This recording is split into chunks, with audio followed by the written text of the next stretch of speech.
What up, my freaks? RuinusInsight here with part 29 of my Total Warhammer 3 modded Kroq-Gar campaign. So as we saw last time, Tic-Tac-Toe took Carrick 8 Peaks with very little damage to him, unsurprisingly, especially considering what he's been able to do in the past. In addition to that, we were also able to get a very nice fight between Gorok and Luther Harkin over at Quetzal, taking Quetzal over, but having to back off lest we get ITZA attacked by 1, 2, 3, 4, 5... some hilariously large number of armies. We shall see where these guys go. We did put Gorok into ambush, so if they do try to attack ITZA, we may actually be able to sally out and destroy them with Gorok's help. Here's hoping. Now, in terms of what we gotta do this turn, there isn't much. I do believe we moved pretty much everybody that needed to move, so it's only building, and potential Diplo. There's pretty much been a consensus that we should probably try to go defensive alliance with the Defenders of the Great Plan. I still have no idea how that will affect Nakai's likelihood to confederate, but, well, let's just hope that it doesn't, basically. So, we're gonna do this, and... okay, so Nakai has not become visible, and thus is not yet alive. Let's see. Lokir is here, and another full stack here, damn. I fear that Nakai will not be able to come back, unless these guys can hold the jungles of Qian with a full stack. Please don't move out of there. What is this AI even trying to do? Oh man, yeah, these guys are in trouble. Very much so. But we'll see. Alright, which means Grukox can move back out. I was hoping that defensive alliance with them would also potentially allow us to see what the heck was going on out here, but alas, it does not. So we do need to find those other Cathians. What else could we possibly do right now? How's our reputation looking with you guys? Pretty okay. And we can't trade them anything, I guess, which is really the problem right now. We also have another ally mission from the Karazakarak dwarfs, who, let's see... Bordelot enemy, Henri the Drowned, Druk de Ruffy, and Leonard Huss, who is right beside us. Alright, let's take Huss. We'll try to take him out. Alrighty, and that, I believe, is pretty much all we have to do, as we did the regular type of diplomacy already. So it's just buildings remaining. Antok, let's go for Kroq-Gar Labor District, though I probably should do everything in order. Let's see, Jungles of the Gods. We are not building anything here as yet, because we have better stuff to build. Or at least better ways to spend the money than 6,000 gold on a single geomantic web building. Headhunter's Jungle. It's expensive, but we're probably going to upgrade the walls here as well. This place is a lot safer, though, than Gorok's. I do wish we could build up an army for Chalashbok, but I don't think we can afford another army right now. Even the armies we have aren't completed, and they will be costing more. So, yeah. Unlikely. Death Gorge and all that is fine. So then we are going to upgrade you. Force walls, and ITZA, we got one more turn and then we'll do the same thing there, so that'll be another 4k off of what we've got coming in. Public order is a little bit problematic in Carrick 8 Peaks, but that's hardly surprising considering we just took it, and it's perfectly fine everywhere else, so we can continue saving the Hand of the Gods. The upgrade, or the buff that it will give us after winning the fight will be pretty great once we confederate the next set of lizards. Anyway, with that we're ending the turn, so let's skip the rest of this, including, I think, the outpost available. I mean, I guess we could build it here in the jungles of Qian, just to try to get these guys to survive. 3 turns, eh?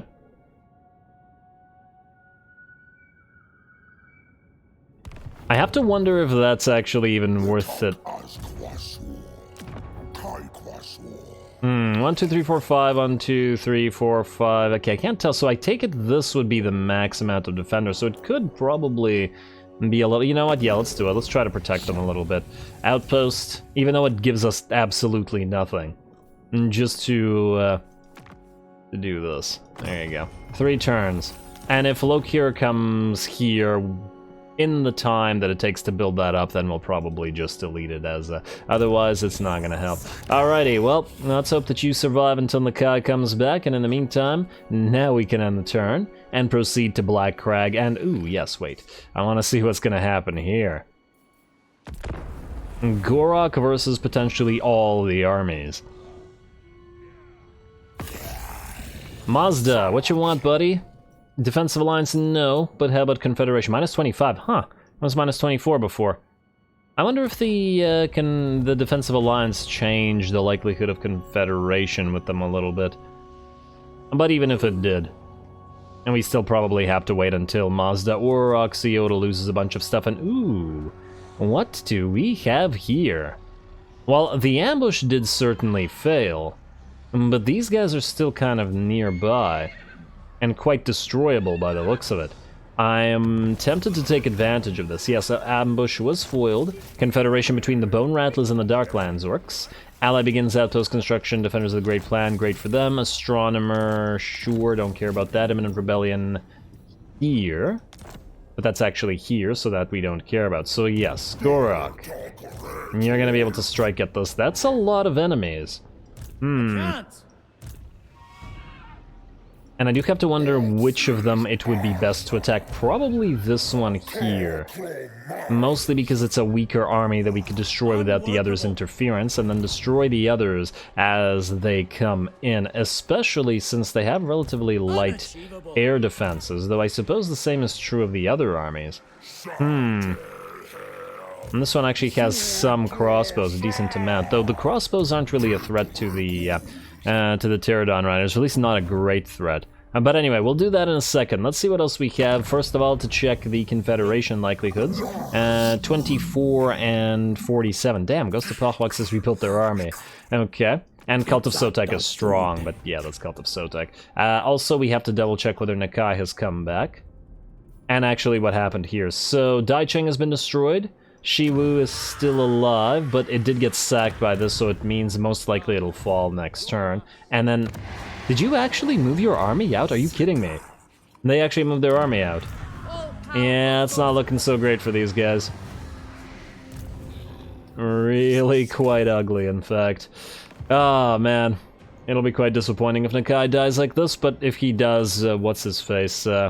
Kowal will have to take his place. Now, speaking of Kowal, you are going to march down south to, let's say, here. What's the likelihood of this guy reaching us? Can't do it by the looks of it, so go here. Wait, wasn't there another one of these? Yes, right there. But it's too far away as well, so yes, go.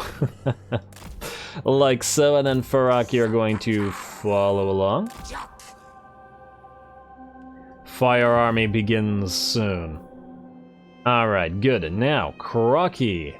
You, my friend, are going to besiege Black Crag. I guess, yeah. We'll use you to take it. I mean, we could move in Tic-Tac-Toe to help. I'm just wondering whether we should or we shouldn't. Oh, what's the plague duration left? 2 turns, eh? And who would benefit the most? Yeah, it looks like Kroq-Gar would definitely benefit the most from the Vermin Flail trade. Alright, so I think what we'll do then is this. First of all, Karakate Peaks. We're going to send Ahsoka Rismate there. First to Valea's Sorrow and then to 8 Peaks afterwards. We're also going to send Tolex to try to reach Kroq-Gar, as he's going to be his second source. And I still haven't decided whether we have 2 or 4 in this army. Maybe 2 or maybe 4, I don't know. We'll see. 10,000 gold to sack this. Well, we're not going to sack it, but it is sorely tempting. I'm going to put you into Battle March, and we're going to send you here. And yeah, valiant defeat, but it's fine. Then what we'll do... You can't reach 8 Peaks in 1 round anyway, unless you guys have a hidden something. Or in fact, how strong is this faction? Not very strong right now. I feel like we're just going to destroy it with Kroq-Gar, rather. I mean, we can't be constantly dealing with these guys, especially now that we have territory that we have to hold, like Karakate Peaks potentially for Belagar.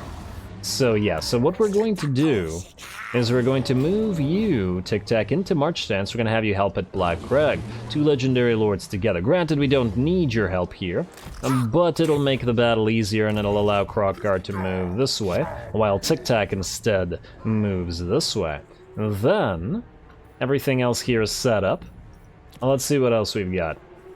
Chameleon, ah yes, so you two are going to attack the Wizard Callus Palace, but both of you are clearly needed, so first of all, can you reach this in March stance? You can, but then you'll be stuck in attrition for a turn, unless we attack it directly. What we could also try to do is wait an extra turn. It's probably not going to make that much of a difference. Yeah, this guy might build up some skeleton warriors or something like that, but maybe it'll be worth our time. Plus, it might allow us to rebuild the grudge thrower. So you know what? I think we'll do that. Go into... it doesn't really matter what stance. Go stance. Then into encamp. And then right on the edge of our territory right here. Silith, you still wait out here as well. And then you two will attack next turn. Too bad you can't reach the Wizard Callus Palace, but it's fine. Next up. Okay, do we have any dangers here? No, doesn't look like it. It'll probably need to do some buildings, but we can also do that after we get a fight going. In fact, I just want to move everybody around, and then we'll go jump to a fight, and then we'll do the buildings afterwards. You're good, and we've moved all of our heroes, so the last thing I think to check is whether there are any new good heroes available.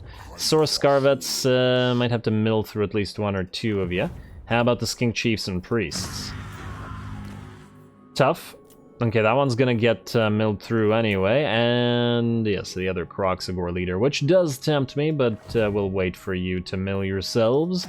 And I'm looking in the wrong place. Here we have determined. Yeah, I'll probably want to mill through some of the Skink Chiefs, so I'm not entirely sure yet which army we're gonna put them in. Koal could probably use some. Not so much to buff Skinks necessarily, though we could leave some Skinks in his army if we wanted to. It's probably not going to have just Kroq-Gars. And Skinks and Kroq-Gars are spawnkin, after all. But anyway, for now it's looking okay. So, let us strike. Gorok, I think it's you, buddy. Let us go after Khans Bran first. Hopefully destroy these three armies. I do have to wonder whether this guy's going to run away. Or not. He probably will, but will he go far enough? Oh, and there's also Marcus Wolfheart, who's also in March stance. Oh, who we can also reach. Oh, damn. That's also tempting. Alright, also, have you defeated Marcus before? Master Mason, Scourge him hunted down. Yes, you have. Which means we don't necessarily have to go after Marcus, even if his army is better. I'd feel like I'd rather take 3 armies out. So, Gorok, you're going after Khans. Yes. And you have no points to assign? And let's see what we're looking at here. It's a lot of mortars. A very significant number of mortars, but the mortars aren't really all that threatening to our air force portion. And the pistoliers and the crossbowmen definitely are, so one of the armies will be much more threatening that we'll have to deal with. But anyway, let's put the Gleaming Pennant on, let's say, you. And here we go.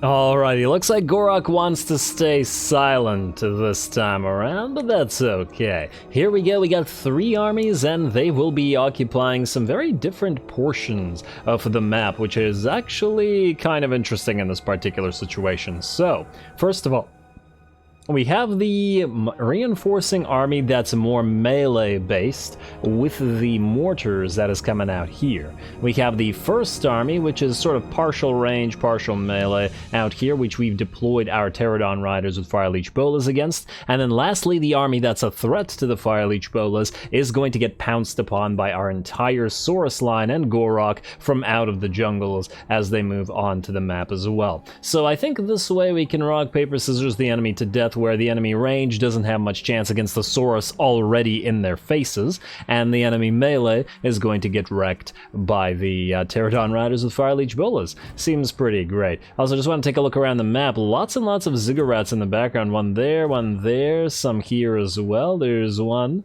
Yeah, very Lizardmen populated sort of area, or at least structure. And then we got this waterfall and another ziggurat back here, and whatever the heck that thing is. Very nice. Alrighty, I like the map. Anyway, let's begin now. The Fire Leech Bolas, obviously, and as always, going to open up with their highly damaging attacks. We are going to focus down the enemy range units as best we can, and the best we can is pretty darn good, especially against these units which are relatively fragile. State troops have decent armor at 55, I want to say. 45. But that's certainly not enough to prevent them from getting exploded. And it looks like the trees are not interfering nearly, or yeah, I thought that they would be interfering a lot more with the shots, but especially when the Pterodons with Fire Leech Bolas hover overhead and drop their shots straight down rather than through the trees, it does seem to be pretty darn effective. And there we go, and this army is already looking to be in pretty darn bad shape. The range units are both out, and the mortar is about to follow suit. One of the enemy swords has also been pretty much deleted, and so has one of the enemy halberdiers, and I don't imagine these guys are going to provide much support. In the meantime, the second army is just about here, about to move on to the field and meet the Saurus infantry with all their crossbows in range. Let's see how that works out for them. Here they come, traveling through the trees here, unaware that they're completely surrounded by Saurus, or at least that there's a massive Saurus force directly in front of them. And there we go, they're going to stop and stand still, but the Saurus head directly towards them. It looks like Lord Xhotl has met the enemy warrior priest here, and ooh, I like the glow of the hammer lighting up the Saurus. Lighting up the dark of the jungle there.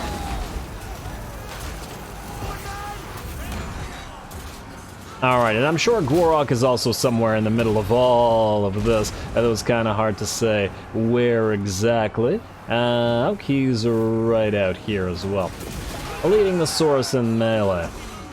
Alrighty, and at the same time, we're also going to pop a summon or two. The first summon is our Skink Priest, who is going to immediately be able to cast a spell, and the second summon will be a set of the Feral Cold Ones. So, a Comet of Cassandora through the jungles, dropping down upon the enemy mortars and range units. Now granted, one of the issues with attacking the enemy like this right here is the fact that they are very, very close to the edge of the map, so only a little bit of a distance is how far we have to go to chase them off, and then they will escape. This is the army that is not in march stand, so they will in fact escape, but by itself, especially damaged as it is liable to get here, I don't imagine it's going to be very strong. Now the Feral Cold Ones helping out, the Shield of Eons up, the crossbows are debuffed by everything, and the Holy Stella helping out with that as well.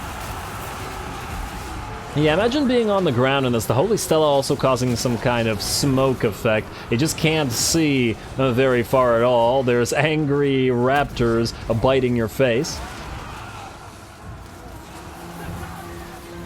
Kind of an interesting battle, and then I do think that this is exactly what you'd probably see out of an actual fight with Lustria. Anyway, the second army has also now moved onto the field, and there's a lot of melee troops here, as well as a little bit in the way of range. We're going to have the Fire Leech Bolas continue working and dropping their bombs and their Fire Leech Bolas into the biggest portion of enemy troops that we can find. Enemy mortars are also blobbed up together, all four of them, and they're going to get destroyed by the Fire Leech Bolas, just like the enemy melee troops. A little bit unfortunate that it is difficult to see through the jungles, but I do think that once in a while, at least, these battles do look fairly interesting. On occasion. And not to be overused. Anyway, Gorok and Lord Xhotl have also caught the enemy lord here, and this is the lord of the army that is not in march stance, so we are going to have to try to kill him. He's in there somewhere with the knights. Kind of hard to spot, though. We have the Feral Cold Ones knocking Empire Knights down. And yeah, Cold Ones are pretty big. They are used as mounts, after all, by various factions, including the Lizards and, well, and the Dark Elves. Alrighty, and it looks like Gorok and Lord Xhotl did manage to kill the enemy lord. The balance of power is about 80-85% in our favor. The mortars are off the field, all the enemy range units are done, and both of these armies have been very much decimated by our units of Fire Leech Willis. 215 kills and 36k damage on this one, for example. A few of the enemy will try to move forward, although I just saw this guy's horse run into a tree and stop. Oh, that must be irritating. And there we go, he's found some Saurus to try to fight here, but I'm not sure that this is such a good idea, buddy. You're gonna get very much surrounded. And we also have that Reviv Crystal healing any damage we've taken. Stegodon moving in the background, and the Skinks on top using their blow darts as well. And here comes some Sigmarite Disciples who will actually shatter just as they get to us. They didn't even have a chance. There is one unit of Flagellants that will fight. The enemy lord is shattered as well, so it looks like the battle will be over as soon as these guys are put into the ground. They are unbreakable, of course, and there we go. The Ark of Sotek lighting up the darkness as well. And there we are. Absolutely horrifyingly effective. So horrifyingly effective, in fact, that Gorok gets himself another heroic victory.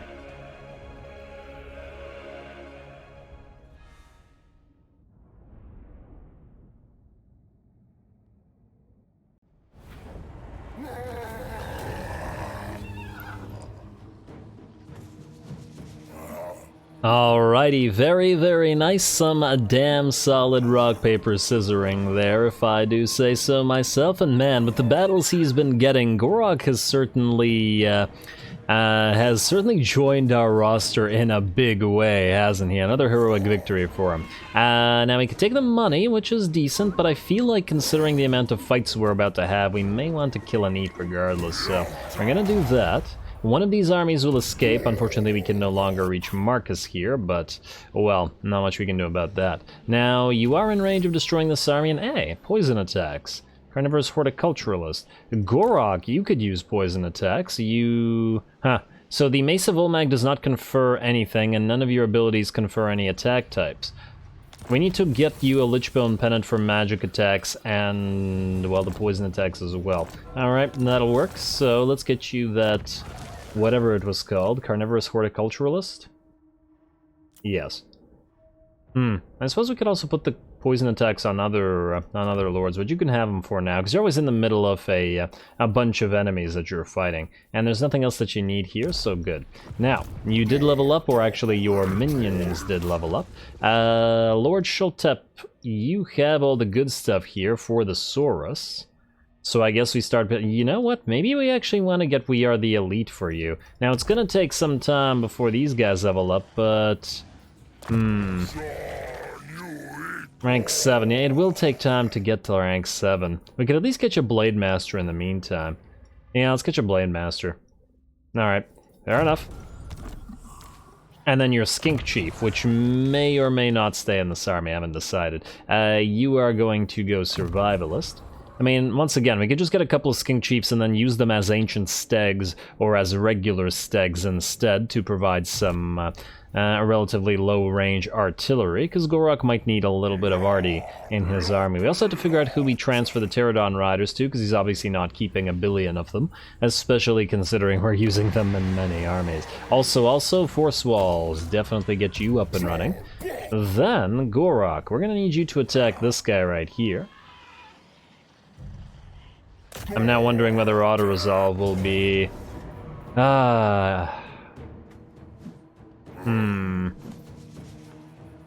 know what, no, we're gonna manually fight this super quick. I don't trust the auto-resolve, I just don't trust it, and Gorok is in such a position that if he were to get attacked suddenly by Rakarth and Wolfheart and whoever else is around, I'd really rather not risk it.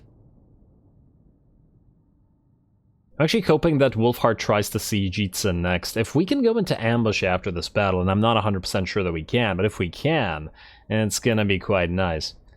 Alright, I'm gonna max speed through this real quick. Let's see.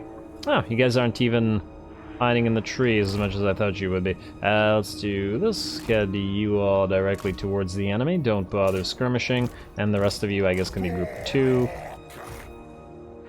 Like so, it doesn't really matter. We'll just send them out, but I doubt they'll actually reach the enemy anyway. And then, oh, you two should be part of this. Group 2. And probably face the actual enemy. There you go. Alrighty, you guys group 1, start deployment, and go, go, go. Group 2, group up and attack. And summon units. And summon more units. Good. You two, go after the Pistoliers as they're somewhat threatening. You go after the various units of enemy crossbows. Like so. Get ready to drop bombs. Like so. Good, good, good. Alright. And the enemy should be routing very, very shortly. We also... we don't have mana. I was going to cast a Comet of Cassandora or something, but that's okay. And how are those Pistoliers looking? We should also debuff the enemy while we're at it, just in case, though I doubt they're doing any damage right now. Alright, and how's the rest of our army? Well, they're getting there, slowly but surely. Good that they don't have spells to drop on us. And you guys are actually running away while firing, eh? Alright, well then don't bother chasing them. Why bother? We can rout the rest of the army and the battle will be ours anyway. Speaking of routing the rest of the army, let's drop a few more bombs, like so. Probably should have dropped those right in the center of this, but it's okay. Like so, like so. Anybody else have bombs remaining? You do. Move up here, please. Get ready to drop, and then you as well. Get ready to drop, and then you as well. I'm just gonna tell them all to drop bombs. I know I said I was gonna max speed it, but we actually have to control where the bombs drop. Alright, there we go. And just kill the rest of the enemy range units and we should be done. Ah, there we go, just as our melee units arrive. Alrighty, and at least this way we've suffered no casualties and don't have to worry about Gorok's army getting heavily damaged right after. Not that I would have expected it to. Alright, we should have leveled up from that one though. Actually shocking that Gorok didn't level up after destroying 3 armies. This is, well, I guess he only destroyed 2, and then now he's only now destroyed this one.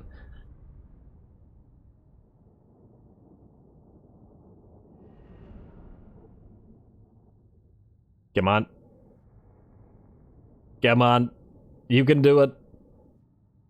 There we go. Alrighty, only 5 alignments, but we don't care at this point. Our alignments have been pretty good, and this time we can release the captives.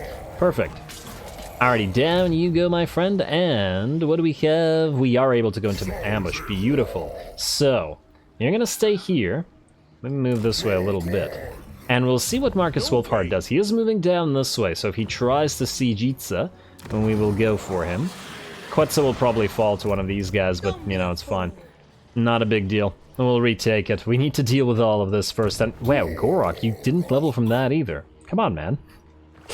Try a little harder to level at least. Alrighty, well, now we got buildings to build and Diplo to do. I feel like I checked it, but I'm gonna recheck it. Just in case. No, I didn't check it because I would have done this. So, Northern Provinces. Let's go for that Military Access Pact. If you manage to survive, they're getting absolutely wrecked by Rakarth. Or not Rakarth, by Lokir. 5 settlements remaining. Etain has 4. But that's not as surprising. Defensive alliances, Cult of Sotek, Knights of Kalador, and Hexoatl. Hopefully Knights of Kalador don't get screwed over. And Followers of Nagash want peace, but we do not want the same. Manspawn Sacrifice and... ooh, Scarecrow Banner, another one. Not that we need another one. Gorok has... wait! Gorok has Seasoned Campaigner. Wait, are you telling me... wait, did Kroq-Gar get it before, did he not? I'm drawing a blank here. No, he does have Perfect Vigor. Okay. I got a little bit concerned that we had it on Gorok before Kroq-Gar, which wouldn't have made much sense. Anyway, building time. Central Jungles. Nahuantl, you lack the wood, so let's give it to you. Slaneshi giggle. Temple Avenue of Gold. Yeah, no, it's still 6,000 gold. I'd really love to reduce this. Oh, in fact, I wonder if there's a technology somewhere. Capitals, resource production, Cult of Sotek and Cult of the Old Ones. This is a decent because we do reduce those a lot. Star Chambers, ports, and landmarks. Oh, you gotta be kidding me. So we have basically every type of building except for the Geomantic Web building, which is the most expensive. Well, It's not the most expensive one, but it's a very expensive one. Most of these are garbage, like construction costs for landmarks. How many landmarks? Well, I guess in Lustria. In Lustria there are a decent amount, but for us right now, not important. Ports, there's really not a lot of ports. Yeah, really it's only the sequence of the Great Temples that I feel like we need. Construction costs for resource-producing buildings... So that's just trade goods, right? It's not money, so yeah, that's also kind of meh. There's not enough of those to bother. You know, the province capitals are alright. Oh well. Anyway, let's get back to building. Anything important here? Doesn't look like it. Landed dead. Ah, Khemri. Yes, let's immediately upgrade you and get that gold mine up into further tier. Kofor, we do want you to get upgraded ASAP to get you more money. And hey, there's a landmark that will that could use the cost reduction. I also forgot what the reduction was. Actually, just out of curiosity. Huh. Does Kofor count as a port and a landmark, I wonder? Or does it only count as one of them? And it's 40% for landmark buildings. And it's actually not bad. The ITZA ones are probably going to be pretty expensive, yeah, so we'll make sure to get that before we get there. Anyway, back to the rest of this. Headhunters Jungle will ignore Valea's Sorrow. I don't know if we're...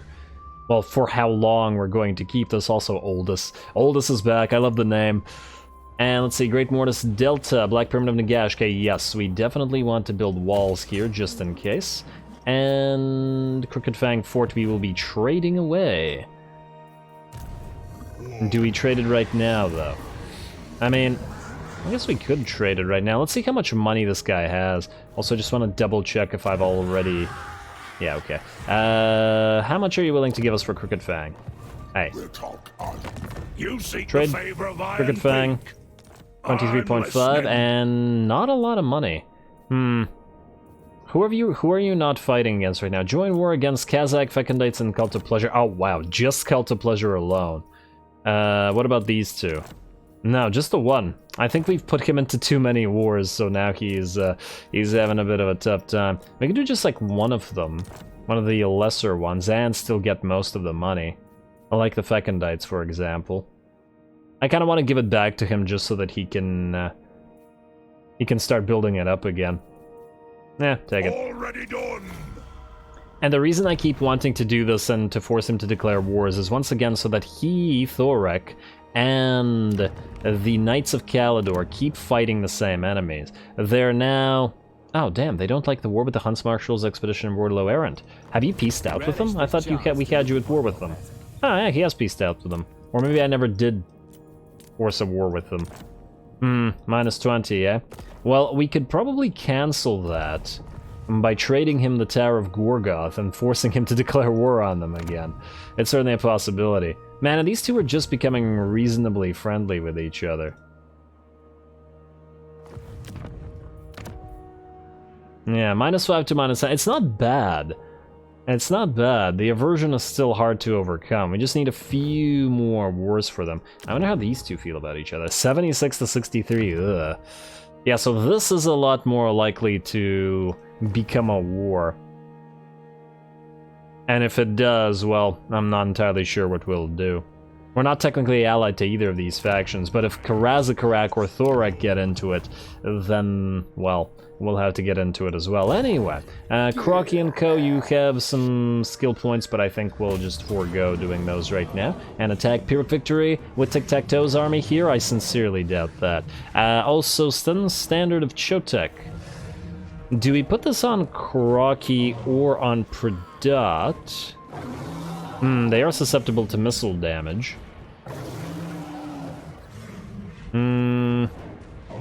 Yeah, probably. I was just thinking maybe we put them on the Legion of Chakwa as well. But yeah, you know what? Let's put the War Banner on... Wait, how much does this give? Weapon strength plus 10%.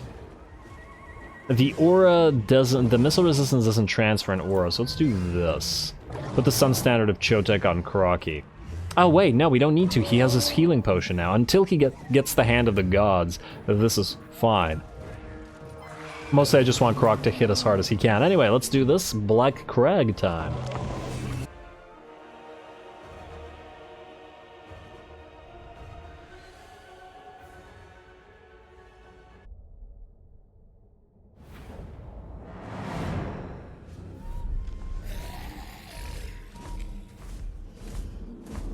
Alright, here we go, and it looks like ROK and Kroq-Gar both didn't want to make a speech this time around. And day not for speeches, but oh well, here we go. These two are gonna head directly towards the enemy gate. We do have to be concerned with the enemy towers, however, as they do quite a lot of damage. And there we are, but we can outrun them, and by the looks of it, as these guys do move fairly quick. We are going to also send in the Blessed Kroq-Gars to try to hit the gate together with these two as well. They may need some help, though otherwise it will take quite a while. The Kroxies are starting to take damage, though these guys do have the extra ward save and the regeneration on them because of their blessings, but we do have to be a little bit careful. Lord Kroq is also going to try to move in towards the enemy settlement, while the flyers that are in this army are going to work on the enemy tower and this enemy rock lobber. We do have to wait a little bit as we got more units moving in via Tic-Tac-Toe's army. All those flyers will make this battle considerably easier, and in fact we really didn't even need to send Kroki and Pradat in if we didn't want to. They're not super necessary here, and in fact we are going to keep the Saurus out of this. The ability to send in Tic-Tac's forces rather than the Saurus to storm the walls will prevent us from taking a lot of unnecessary damage, which I'd really like to avoid. It looks like the Kroq-Gars are nearly here, and man, I can't wait to get a Kroq-Gar army up and running. Hopefully soon. We just need two things. One, the actual building to build them, and two, the economy to actually field a decent amount. Though we could do like a skink Kroq-Gar sort of split in an army in order to save on costs, and then just add Kroq-Gars over time. Anyway, it looks like the enemy rock lobber is in bad shape. The first tower has been destroyed, and we are heading towards the second. We are also moving Lord Kroq in, but he has started to take damage from the enemy towers, by the looks of it. Yeah, and yeah, quite a bit, and as we just saw, the towers just fired through the shield of the old ones, and he still took damage. Kind of interesting. And not so good. In fact, so bad that I decided that no, it's better to get him out rather than allowing him to continue taking hits. If this thing isn't going to protect him from tower hits, then I'd rather not risk it. The other option, or the other possibility, was the fact that maybe the shield came up just a few seconds too late, or like a half a second too late, and the shots collided with him just before the shield came up. I'm not entirely sure, but it did look like he started to take damage from them. At the very least, his shield most definitely did take damage while the resistance was up, but it's possible that the shield takes damage after or first, and then the other damage resistances apply, because then if it was the other way around, the barriers would be too strong, wouldn't they? I gotta double check how barrier calculation works. It's been quite a while since I looked into it last. Anyway, we have got a lot of black orcs up on top of the walls, so we might as well drop a Comet of Cassandora on them and continue the work of our flyers. More flyers are joining the fray, however. Tic-Tac loving to see that Kroki has some of his own pterodons up in the skies, and we are going to start absolutely ripping the infantry here apart. Lord Kroq in the background is still taking damage, has dropped to about half HP, though he is nearly out of the range of the towers now, and will not be going down to this. Would have been a really unfortunate way to lose him for a few turns. And yeah, and he doesn't have his regeneration skill point assigned yet, so he will eventually be much stronger in that regard, but not until then. Yeah, so now I'm thinking maybe what happened was, yeah, the shield went up, the barrier on Kroq went down, but the barrier would probably ignore the fact that the missile resistance was there. And then maybe the last shot connected when he was out of the shield, I'm not sure. Either he does take damage regardless of the shield of the old ones from the towers, or we'll need to retest it. I'll try to remember. Anyway, our pterodons are doing a pretty good job, but we're still waiting for the gate to break through. About 1/3 HP remaining on that thing. Our Ripperdactyls have taken out a tower back here, and we'll be moving Tic-Tac-Toe and the Coatl to assassinate some stuff shortly. We're also pincushioning this giant over here with our javelin chuckers, and they've nearly killed the thing already. well done to them. And then they can proceed to do the same thing to the Ragnarok, I guess. Although I suppose we could use the Xhotl assassins for the same purpose, if we desire to do so. Yeah, these guys are really quite good at sniping bigger targets like this, I gotta say. Alright, and there move the Xhotl and Tic-Tac, hovering overhead and looking for targets. There is a Black Orc Big Boss all the way back there. And then, of course, yes, there is that Ragnarok. Gate has 7,000 HP remaining, and we're going to knock out the rest of these Black Orcs as best we can with our flyers, before moving Kroq-Gar and Kroq-Gar into the enemy settlement. A pretty nice defensive garrison they have here, but not a lot of air defenses once again. Really quite a problem for the AI in this regard. Alrighty, and with the Giant down, the Pterodon Riders are going to focus down the Orc Biggins and the Black Orcs a little bit, but are soon going to move towards the Ragnarok Spider. We're also going to have our Ripperdactyls attack some Savage Orc Biggins, and I guess we can watch this, since the Ripperdactyls don't get a lot of work in this fashion. And there we go. That is not such a great matchup, though, because these guys have 40% physical resistance, and obviously the Ripperdactyls, despite their insanely high melee attack and fairly high weapon strength as well, are not, well, they do physical damage, not magic. Alright, so we'll see how they fare here, and in fact, they do start taking damage. The regular Ripperdactyl Riders and the Colossadon Hunters both having lost about a third of their HP already, with the Savage Orc units losing about 50%. Probably what I should have done is have dropped another unit from this side, but the second unit of Savage Orc Biggins moving in means that they would have just hit them in the back anyway, so that wouldn't have been so great. Looks like the Black Orc Big Boss has been pretty much assassinated by Tic-Tac and the Xhotl, and we're simply going to move them to help out the Ripperdactyls here, as clearly they're the only unit that really does need help. At the same time, just out of curiosity, have we managed to? Yes, indeed, we have broken through the gates, which means Kroq-Gar and Pradat and the Kroxes are going to start fighting those Biggins. We're going to drop a few spells to help out the Ripperdactyls here. Some Urnon's Thunderbolts coming in from the from both the casters as well as from our Xhotl, and a bit of a Comet of Cassandora, though just far enough away from our Ripperdactyls so as to not hurt them. That's a lot of lightning coming down, 3 casts separately, and that basically deletes the unit of Savage Orc Biggins, or at the very least forces them to rout. Alrighty, now melee troops, time for you to join the fray. Just gotta watch this, since we haven't seen you fight today. And we are still going to get a little bit of support from our Pterodon Riders.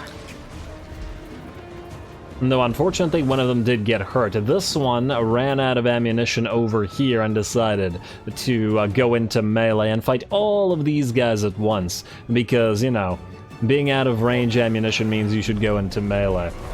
Without being ordered to, mind you.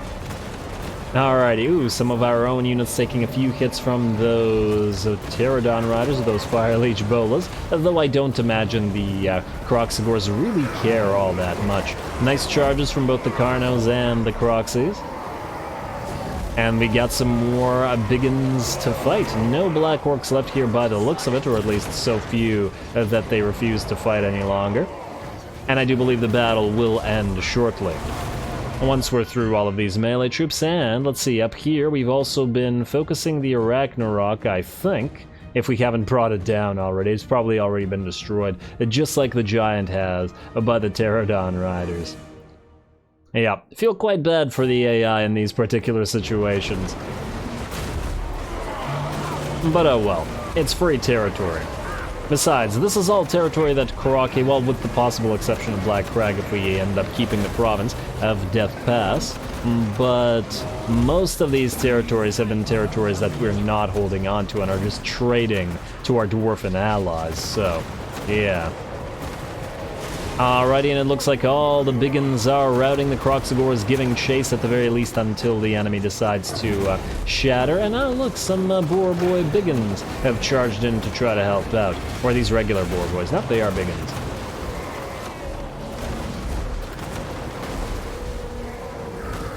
not so sure that what they've got is going to be enough to really do anything. And the Kroq-Gars are, well, they've taken some damage, though I assume at least some from our own allies hurting them, but they haven't lost any models, so they don't really care. And the Boar Boys run, and the rest of the units down here shatter, and it looks like the rest of the enemy army is done for as well. Everybody got to play around a little bit with the exception of the Saurus, but it didn't seem like a good idea to have the Saurus take hits from the tier 5 towers, as opposed to just sitting there and allowing the elites to do their job. And the flyers, of course. Speaking of the flyers, a lot of them nearly ran out of ammunition, too.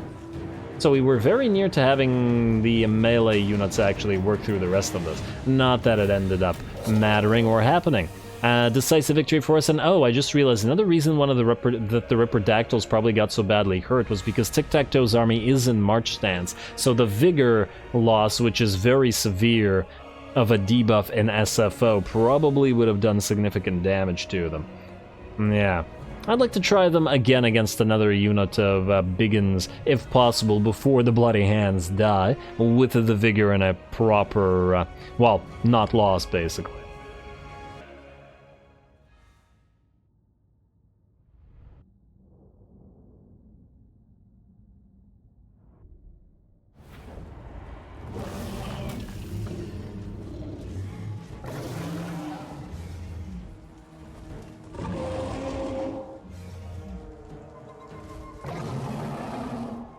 Alright, there we are. Black Crag is ours. Relatively little damage, a little bit to our Colossadon Hunters. Those Orc Biggins, they did pretty darn well. And then, of course, our one unit of Pterodon Riders here got hurt. It ran out of ammunition, and when those units run out of ammunition, they decide, oh, well, I'm out of ammo, so we might as well just charge into melee and get ourselves killed, because... yeah, that was a good set of programming, but oh well. Lord Kroq also got damage, but hey, at least we learned that the missile resist from his Supreme Shield doesn't seem to apply to towers whatsoever, which is kind of interesting. I'm not entirely sure why that is. I originally thought that they actually counted as missile damage, but I guess they don't. Because he had 100% missile resistance, should have been fairly strong for him. Oh well. And yes, 100% actually means like 90 or 95, but with that, they still shouldn't have been doing that much damage to him. Either way, we just gotta get him his regeneration. Oh, it's so tempting to do this, but no, we're gonna occupy it, and there's a very decent likelihood that we'll keep it for ourselves. We've got a Dragon Helm, an Obsidian Trinket, and the Shredder of Lustria, and the Thunderous one are all available. All a little bit too expensive at the current time, but I'm looking forward to when we have a slightly stronger economy, and when we can get those up and running. Also, you are not supposed to be on your Pterodon, buddy. I know that you want to join up with the rest of the Air Force, but no, Dyson. Ooh, yes, you've ranked up, which means we can get A, efficient management to reduce that recruitment cost faction-wide, and we'll get Hardy spawning as well. Wait, no. We'll get Master Scout as well, but only after Impressive Crest, because I want that diplomatic relations increase with all lizards. It's just too useful. And we are trying to confederate them all, after all. Now, what did we get here? Oh my! We got the Horned Ones building. Well, isn't that just lovely? We also got the gold mine. I was really hoping we'd be able to keep the Corral Arena or something like that, rather than the meat storage hall. But we can just build it up. This is interesting. And it was not what I was expecting. Alright, well, Kroq-Gar can't sit here and recruit, but you know who can? Is Soko Rismate. So what we'll do is we'll recruit him some Horned Ones now. Especially since it's not... we haven't had the good luck of getting a lot of Blessed Spawnings. I mean, it's turn 80. We've got one... how many sets of Blessed Spawnings did we get in total? 2. 3 the Blessed Kroq-Gars. And 4. So 80 turns, only 4 sets of Blessed Spawnings. Doesn't feel like a lot, does it? Especially since 2 of them are of the same kind of unit. There really should be a tech or something that increases the chance of getting this, because it doesn't... I wonder if we'll get one next turn, because if we get one next turn, then it'll probably mean we get one every 20 turns, if we count turn 0, I guess, but, I do wonder. Well, hopefully more at some point, but unfortunately, that'll have to wait until another episode, because we're out of time, and I'm once again going to have to call it.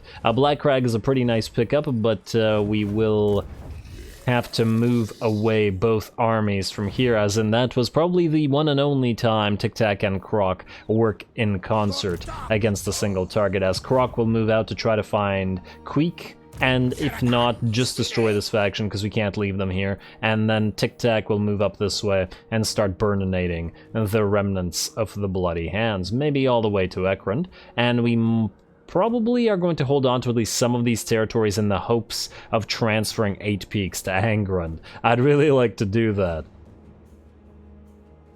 It doesn't really give us anything, it's just a, I don't know, just a matter of principle sort of thing. Anyways, stay tuned for more, and of course Gorok will have plenty more fights to come, and also the Siege of the Wizard Caliph's Palace and the insane garrison that they have here, with all those sphinxes and such.